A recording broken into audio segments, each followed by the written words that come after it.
what do you think is really happening in this world? Like, most conventional people are under the impression that it's, if you have depression or anxiety or some sort of illness, it's either, you caught a bacteria or you have neurotransmitter imbalance. What do you feel if you have to take a big step back and see it all? Do you think it's a matter of light versus dark? What's the biggest scope you can say that's happening on the world? Well, of course, that's I could give many answers to that, but I think light versus dark is the shortest way of expressing it. I in different lectures that I give, so I make it very clear. We don't have to go into the details. In Rudolf Steiner, the Austrian mystic that was very active in the early part of the last century, the founder of Waldorf schools and biodynamic farming and a completely new kind of alternative medicine. He predicted, that towards the end of last century and the beginning of the century, there will be a movement driven by big corporations to take the soul away from people, to disconnect people from the higher world. And in order to do that, we have to destroy the pineal gland in people. And I followed the research on that, and amazingly what we found, the pineal gland is the most sensitive part of our central nervous system and is highly, highly, highly sensitive to 4 things: aluminum, glyphosate, fluoride, and Wi-Fi. And we are the only country in the world that has pushed these 4 things in the last 60 years or so on everybody growing up here.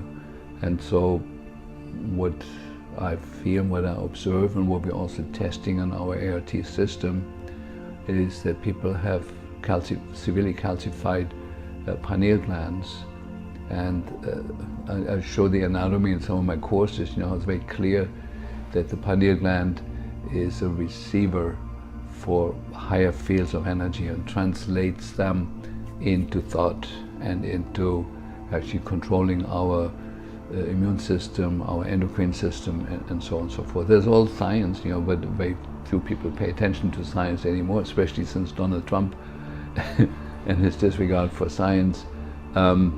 It's become the new norm, and so it is astounding that the telecommunications industry has selected the frequencies out of the huge spectrum of frequencies that are absolutely destructive to our cells and especially to the pineal gland. They couldn't have made any better choices than 2.4 gigahertz. That the end point, that when you have inhale aluminum, as we do from the geoengineering program, and have glyphosate in the food chain, that glyphosate and aluminum combine in the blood and in the gut and in the bloodstream to form 6 different chemical compounds where aluminum and glyphosate are hooked up together, and the end point of that compound is the pineal gland. It's published, it's not my idea.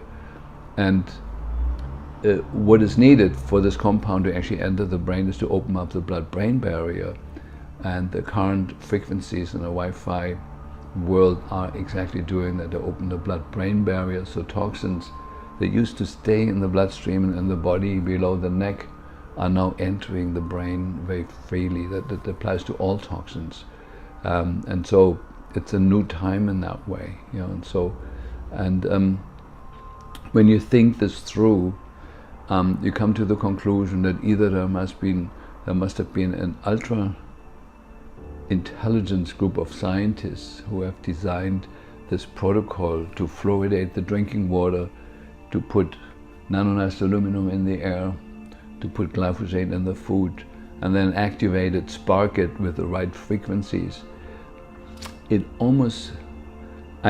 took me 20 years to figure out the perfect storm that is created there.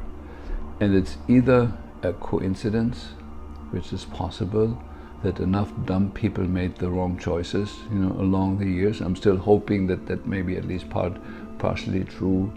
or it's orchestrated by a very, very intelligent group of destructive minds. Or what I also believe is very possible, that there's some higher fields of consciousness that can be both tuned into the light and to life affirmative action, and can be absolutely destructive, like phenomena like Adolf Hitler and others, people that come under the influence of something absolutely dark and destructive. And I do believe it's very possible that enough scientists and politicians have come under that influence of those higher fields and are acting according to it, actually not knowing on a human level why they're doing what they're doing and what they're doing. You know, that the now a good example is 5G. You know, sort of to put it on posts, you know, along the streets. Okay, that's one issue, but putting it on satellite and actually the government approving to put it on satellite, I mean, blasting the whole planet with a frequency that has never been checked for safety, for its influence on the insects, on the songbirds, has never been checked for anything, and to approve that is unconceivable to like somebody who's still got a little bit of a brain left. And that politicians in the White House and other countries are conspiring with that can only be explained that their brains have come under the influence of some larger, higher field.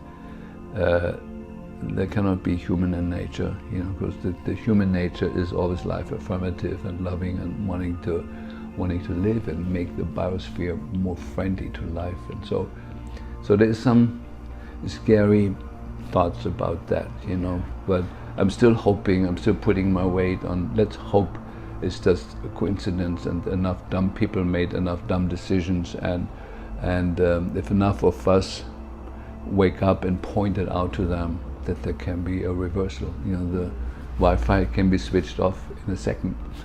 We'd be done with that, and you know, glyphosate could be forbidden, you know, tomorrow. It's in the water table for many years, but there could be an end to it. You know, the chemtrail program could be stopped like that. You know, so the good thing is that